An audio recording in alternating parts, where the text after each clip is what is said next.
পেঁয়াজের পর্যাপ্ত মজুদ থাকা সত্ত্বেও দামের অস্থিরতা রয়েই গেছে। সংশ্লিষ্টদের দাবি, অতিরিক্ত মুনাফালোভী একটি চক্র বাজারে পেঁয়াজ না ছেড়ে গুদামে গুদামে মজুদ করে রাখছেন, আর চাওয়া মতো না পাওয়ায় ফারাকের কারণেই বাড়ছে দাম। শাহেদ জাইদের প্রতিবেদন।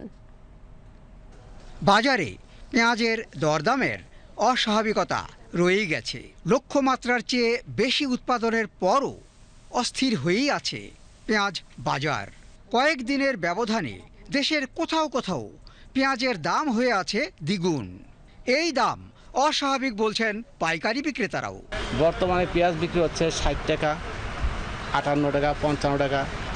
এখন তো পেঁয়াজ সব শুকাইছে, ওজনে কমে, তারপরে এগুলা স্টকের পেঁয়াজ একটু বাড়ছে। পেঁয়াজটা হয়তো ব্যাপারীরা হয়তো কিনে স্টক করে ফেলছে।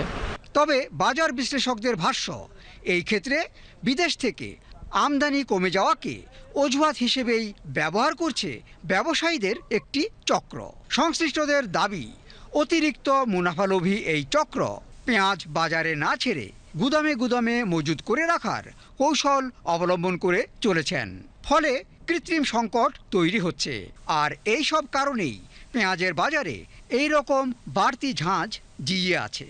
বাজারে পেঁয়াজ কিনতে আসা সাধারণ ক্রেতারা বলছেন, রোজার ঈদের পর বাজার মনিটরিং কিছুটা শিথিল থাকায় ব্যবসায়ীরা ইচ্ছে মতো দাম বাড়িয়ে দিয়েছেন। ক্রেতাদের অভিযোগ, সামনে ঈদ বলেই পেঁয়াজের দাম এইভাবে বাড়ানো হচ্ছে।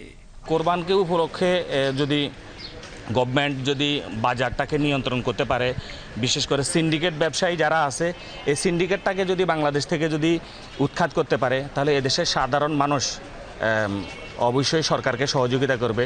বিক্রেতারা বলছেন, বাজারে চাহিদার তুলনায় পেঁয়াজের সরবরাহ কম থাকায় দামও বাড়তির দিকে। এদিকে কয়েকদিনের ব্যবধানে পেঁয়াজের দাম লাফ দিয়েই বেড়েছে।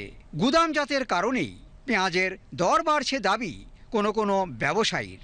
আগে পেঁয়াজ ছিল 52 টাকা থেকে 55 টাকা, ঠিক আছে। এখন হচ্ছে আপনার পেঁয়াজ 55 থেকে 58 টাকা বিক্রি হচ্ছে, 60 টাকাও হচ্ছে। কুরবানি আসার আগেই এগুলো হুট করে বেড়ে যাচ্ছে। চারা পেঁয়াজ ওঠার প্রথম দিকটায় পেঁয়াজের দরও ছিল কম, আর পেঁয়াজের আমদানি হচ্ছে না বলে লাভের মুখ দেখবেন কৃষক, এমনটাই আশা করা হচ্ছে। Shahed Zahidi, BTV news, Dhaka.